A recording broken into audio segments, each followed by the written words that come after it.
Hello everybody, my name is Byrnage and this is my review for the 3D Battles of Worldrunner, also known as just 3D Worldrunner because that's all that fit on the box.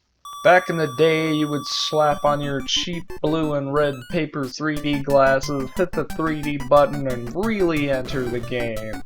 I'm sure it wasn't great, but I don't really know. I'm also not sure if this still works. I didn't have the 3D glasses to test, so I just played it normally. In 3D Worldrunner, you run across worlds in 3D! But really, you just run, jump, and sometimes shoot if you find bullets. The idea is that aliens have invaded the 8 planets of your solar system, which is a very Hispanic solar system, I might add. These planets are Uno, Toro, Caverno, Quanto, Temero, Aquo, Inviso, and Fino. So back to the mechanics. You run forward. You can slow down and speed up, but you can't stop. Worldrunner was built to run, and he won't stop for anything. Not even stone columns. Which is good, because if you run face first into columns, you get power-ups. The weird little jet plane looking thing is your laser missiles. Pretty sure you can add the word laser before anything and it just makes it sound cooler. With this power-up you can now shoot your enemies, although I found it much easier to just run past them. I mean, come on. You're Worldrunner, not World Blaster. The power potion will give you invincibility for 1 hit. This helps a lot for some of those really hard to avoid enemies. The Atom power-up will make you invincible for a short amount of time. Like a very short amount of time.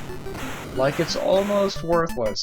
By the time you get back up to speed after slamming into that pillar, the power-up is almost gone. There's some well-placed ones that can be helpful, but that's about it.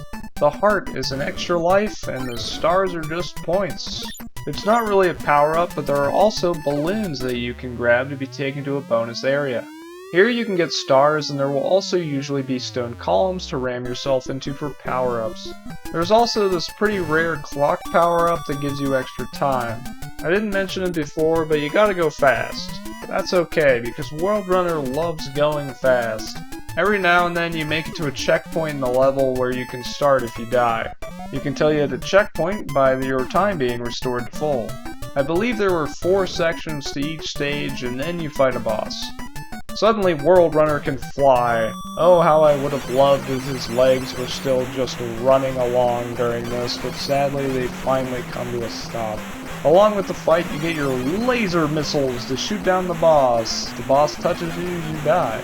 Shoot the head enough times and the boss dies. And then it's on to the next stage. Sometimes you have to fight the boss multiple times to move on though, which is about one of the most obnoxious things I've ever experienced. I think it topped out at 4 times by the end of the game. Boy is that stressful. Run out of lives and it's game over and back to the beginning. I remember a while back when I had played this game for the first time, I couldn't get past World 6. I played through the first 5 worlds so many times and eventually just gave up after getting game over on the boss. I even killed him a couple times. I thought I'd won. Oh, if past me only read the manual. Turns out there's a way you can continue with the correct input.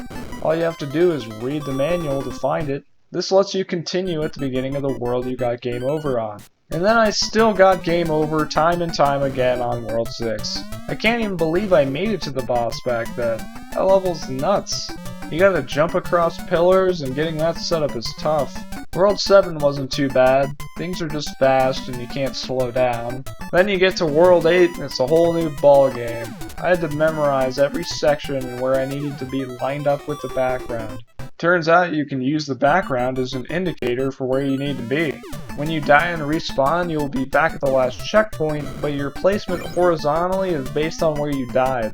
It got to the point where I was dying immediately after respawning if I wasn't standing in the right spot.